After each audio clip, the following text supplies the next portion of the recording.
Sejam bem-vindos ao Nerdologia de História. Meu nome é Felipe Figueiredo, formado em História, colunista, podcast, youtuber e professor. E conheça mais sobre a vida de um grande artista do século XX, nessa Nerdologia sobre a vida de Stan Lee e suas criações.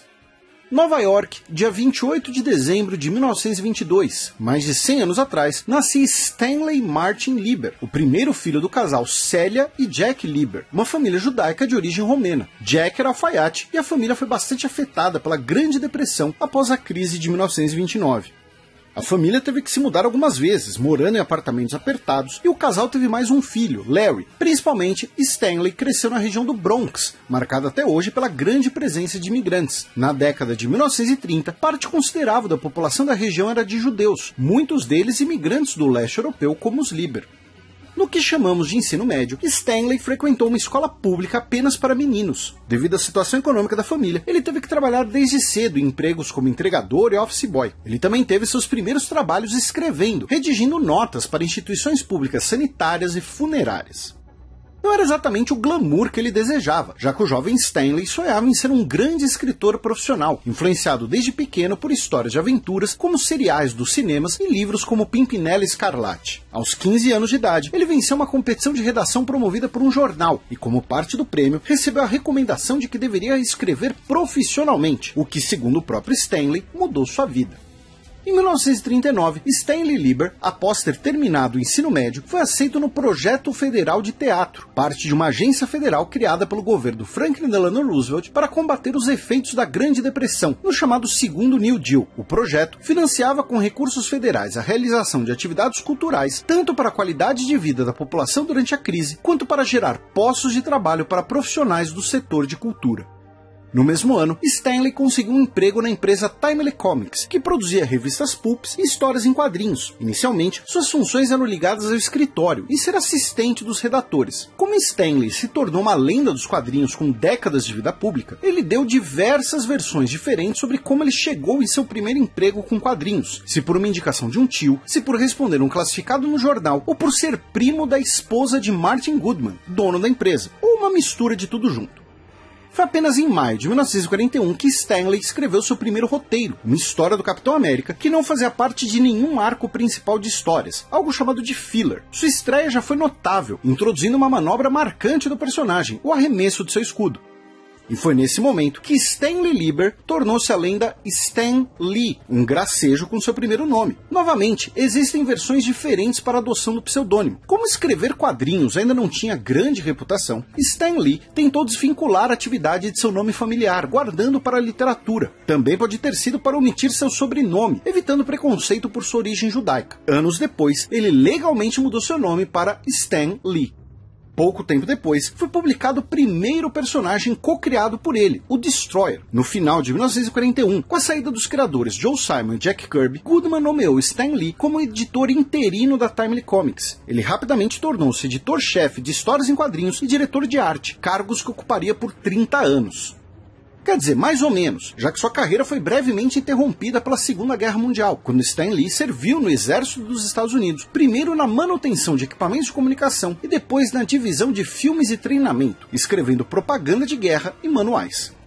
Após o conflito, ele se casou com a modelo britânica Joan Bucock e retornou para a Timely Comics, que se tornou a Atlas Comics. Na época, Stan Lee escrevia histórias de diferentes gêneros e estilos e estava desmotivado com a carreira. No início da década de 1960, Martin Goodman chamou Stan Lee em sua sala e lhe deu uma tarefa. A concorrente DC Comics estava dominando o mercado com sua recém-criada Liga da Justiça, e eles precisavam dar uma resposta. É o início da Marvel Comics, marca criada em 1961 a partir de um dos primeiros títulos da Timely Comics.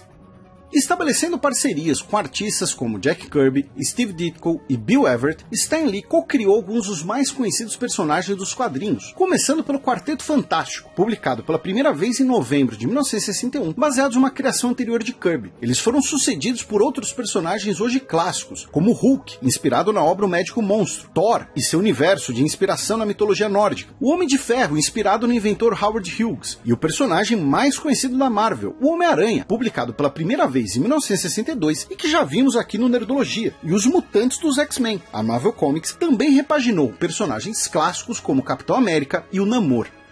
Finalmente, em setembro de 1963, foi publicada a primeira edição dos Vingadores, um grupo de super-heróis e resposta direta à Liga da Justiça, da concorrente. John Bucock teve uma grande importância nesse processo. O casal já tinha uma filha, e foi sugestão de Joan que Stan Lee assumisse maiores riscos em seu processo criativo, especialmente adicionando defeitos humanos aos seus personagens, contrariando o estereótipo do super-herói perfeito, naquela época muito associado ao super-homem. No total, Stan Lee participou da criação de mais de 300 personagens. Stan Lee também fez reformas na comunicação da empresa, inaugurando espaços de cartas dos fãs nas revistas. Ele assinava suas notas e respostas aos fãs com o lema do estado de Nova York, Excelsior, algo que se tornou marca registrada por toda a sua vida. E, ao contrário do que muita gente presumia sobre Stan Lee na época, com as histórias coloridas, fantásticas e com elementos de metafísica, ele era bem careta e defendia campanhas antidrogas. Isso fez ele entrar em conflito com o Código de Conduta dos Quadrinhos, uma autocensura vigente desde a década de 1950, quando revistas pulp e histórias em quadrinhos eram alvo de pânico moral por políticos e associações de famílias, que acusavam as obras de corromper a juventude dos Estados Unidos. Stan Lee desejava colocar mensagens sociais em seus roteiros, contra a discriminação e contra o abuso de substâncias, o que era proibido pelo Código. Ele publicou a história mesmo assim, o que teve grande repercussão e causou uma mudança no Código. Em 1972, Stan Lee tornou-se editor-chefe da empresa, deixando de lado os roteiros e tornando-se cada vez mais um administrador, embora tenha pedido demissão de presidir a companhia por inteiro, querendo estar mais perto dos processos criativos. Na década de 1980, ele supervisionou as primeiras adaptações da Marvel para a televisão, e a descentralização do controle criativo sobre os personagens causou problemas judiciais entre Stan Lee e a Marvel nos anos 1990 e no início dos anos 2000, quando algumas de suas criações tornaram-se protagonistas de filmes de muito sucesso. Ele também teve disputas jurídicas com artistas co-criadores de seus personagens, com brigas por créditos e direitos de propriedade intelectual, que afetaram também os descendentes dos artistas. Muitas pessoas criticam o legado de Stan Lee como de alguém muito criativo, mas também centralizador e com um ego muito grande. Independente dos problemas judiciais, os anos 2000 tornaram-se mais conhecidos por suas participações especiais em filmes de personagens Marvel, levando sua imagem para novas gerações. Em 2017, Joan, sua parceira de quase 70 anos de união, faleceu, e os últimos anos de Stan Lee também foram marcados por outras polêmicas jurídicas. Stan Lee faleceu em 12 de novembro de 2018, aos 95 anos de idade, deixando um enorme legado cultural que impactou a vida de muita gente. Lembra que esse vídeo é um recorte, claro que infelizmente muita coisa interessante ficou de fora, e fontes e sugestões estão aqui na descrição. Excelsior! Nos comentários do Nerdologia sobre o Catar contemporâneo e economia, perguntaram se o filme O Príncipe do Deserto, estrelado por Antônio Bandeiras, teria alguma ligação com a história do Catar. Aparentemente não, já que ele é baseado em um livro de ficção, embora o autor possa ter se inspirado em eventos históricos. Perguntaram também por que as bandeiras do Catar e do Bahrein são tão parecidas. Respondemos isso no Nerdologia sobre a história do Catar, se deve ao fato de ambos os países terem uma dinastia em comum em sua origem. Não se esqueçam de curtir e compartilhar o vídeo. Assine nosso canal para conhecer mais sobre grandes criadores e até a próxima.